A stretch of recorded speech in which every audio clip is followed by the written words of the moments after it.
दोस्तों, Panama leaks और Panama papers का नाम तो आप सब ने बहुत सुना होगा, लेकिन क्या आप पनामा कंट्री के बारे में कुछ जानते हैं?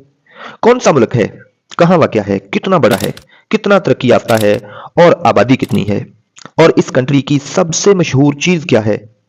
पनामा कंट्री के बारे में ये सब कुछ और मजीद इंटरेस्टिंग इन्फॉर्मेशन जानते हैं इसी वीडियो में।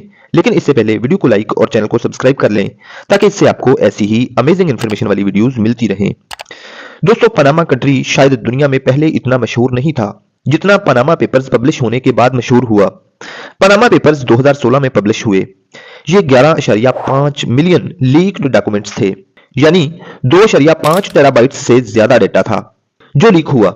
इसमें मुख्तलिफ मुल्कों के सियासतदान, अमीर लोग, प्राइम मिनिस्टर्स, सेलिब्रिटीज और जिंदगी के मुख्तलिफ शोबों से ताल्लुक रखने वाले लोगों के नाम थे, जिनके बारे में कहा गया कि उन्होंने करप्शन की है और गैर कानूनी तौर पर अपनी दौलत कहीं भी रखी हुई है। तब से पनामा दुनिया में सबसे ज्यादा फेमस हुआ है। इस मुल्क को पनामा या फिर इज़्मस ऑफ पनामा कहा जाता है। इज़्मस एक तंग जमीनी पट्टी को कहते हैं जो दो बड़ी लैंड्स को, दो बड़े जमीनी टुकड़ों को आपस में जोड़ती है। तो पनामा कंट्री बिल्कुल एक तंग जमीनी पट्टी है। इसके एक तरफ कैरेबियन सी और दूसरी तरफ पैसिफिक ओशन है। ये तंग जमीनी पट्टी नॉर्थ और साउथ अमेरिका को आपस में जोड़ती है। पनामा एक एस शेप्ड कंट्री है। इसका वाइडेस्ट पार्ट 177 किलोमीटर चौड़ा है और बाकी हर जगह से इसकी चौड़ाई इससे कम ही है।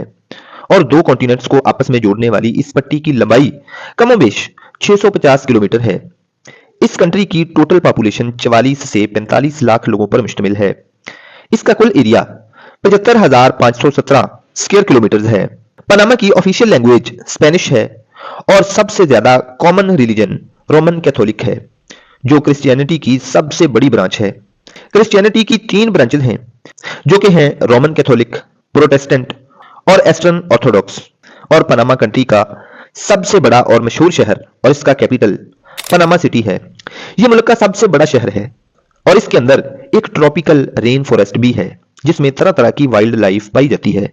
पनामा कंट्री की एक और बड़ी खास बात और दिलचस्प बात यह भी है कि इसमें रहते हुए आपको सनराइज पैसिफिक ओशन में दिखता है और सनसेट अटलांटिक ओशन में दिखता है। इसकी वजह यह है कि पनामा के एक साइड पे, जिस साइड से सनराइज होता है, पैसिफिक ओशन है, और दूसरी साइड पे, जिस साइड पे सनसेट होता है, अटलांटिक ओशन है। पनामा कंट्री की सबसे मशहूर चीज पनामा कैनाल है, जो अटलांटिक ओशन और पैसिफिक ओशन को आपस में जोड़ती है। इसकी लंबाई 82 किलोमीटर है और यह नहर पनामा कंट्री की टोटल इकोनॉमी का 1/3 जनरेट करती है, क्योंकि ये एक शॉर्टकट है पैसिफिक ओशन से अटलांटिक ओशन में आने का या अटलांटिक ओशन से पैसिफिक ओशन में आने का। अगर ये कैनाल ना बनाई जाती तो शिप्स को साउथ अमेरिका कॉन्टिनेंट के ऊपर से होकर आना पड़ता और बहुत लंबा चक्कर काटना पड़ता, बहुत ज्यादा फ्यूल खर्च होता और बहुत सा वक्त और पैसे भी लगते। इसी वजह से पनामा कैनाल की इंपॉर्टेंस और भी ज्यादा बढ़ जाती है कि ये बहुत सारे मुल्कों के तजारती शिप्स के आने जाने के लिए एक शॉर्टकट रास्ता फराहम करती है और शिप्स का तकरीबन 20,000 किलोमीटर के लगभग चक्कर और सफर बचता है।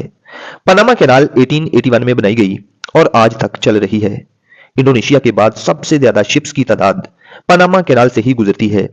इस कैनाल को बनाने में बहुत सी रुकावटें पेश आईं। हॉट ह्यूमिड वेदर, बारिशें, डिजीजेज और बहुत से चैलेंजेस में यह नहर बनाते हुए 25,000 से ज्यादा लोग मर गए और हर साल इसमें से 14,000 के लगभग शिप्स गुजरती हैं, जो कि पनामा की इकोनॉमी में हिस्सा डालती हैं और पनामा को इससे $2 बिलियन सालाना से ज्यादा आमदन होती है। पनामा कैनाल की सबसे दिलचस्प और खास बात यह है कि इसमें तैरते हुए एक ही दिन में आप अटलांटिक ओशन और पैसिफिक ओशन में जा सकते हैं। 1999 तक इस कैनाल का कंट्रोल अमेरिका के पास रहा और 1999 में अमेरिका ने इसका कंट्रोल पनामा के हवाले कर दिया। ये दुनिया में इंसान की बनाई गई हैरान कुन चीजों में से एक है। फ्रेंच लोगों ने सबसे पहले इसको बनाना शुरू किया था। फिर अमेरिकन सदर रोजवेल्ट अपने मफादात को देखते हुए इसमें कूद पड़े और फ्रेंच से यह कैनाल 1902 में यानी 1902 में $4 करोड़ में खरीद ली और 99 तक इसका कंट्रोल उनके पास रहा। पनामा पर सबसे पहले साल 2015 में आकर स्पेनिश लोगों ने कब्जा किया। उन्होंने यहाँ 1821 तक हुकूमत की, यानी 300 साल से कुछ ज्यादा। इसके बाद पनामा 1821 से लेकर 1903 तक कोलंबिया का हिस्सा रहा। इसको 1903 में फुल आजादी मिली और कोलंबिया से ये आजादी पनामा को अमेरिका की मदद से ही मिली। 2019 से अब तक, यानी जब ये वीडियो बन रही है, यानी नवंबर दिसंबर 2023 तक, पनामा में लॉरेंटिनो कार्टिजो प्रेसिडेंट हैं। पनामा की मेन एक्सपोर्ट्स फ्रूट्स, नट्स और फिश प्रोडक्ट्स हैं।